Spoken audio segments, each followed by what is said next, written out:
รู้หรือไม่ปีเตอร์ คาเลนผู้ที่ให้เสียงเพเดเตอร์เวลามาทำเสียงแกลกๆหรือว่าตอนเพเดเตอร์หัวเราะ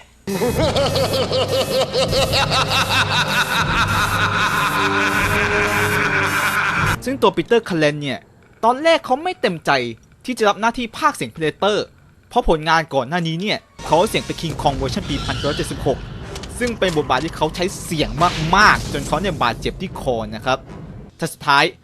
เขาก็ยอมพากย์เสียงเพเดเตอร์เพราะเนื่องจากเขาชอบดีไซน์เพเดเตอร์ตอนมาถอดหน้ากากมากๆนั่นเอง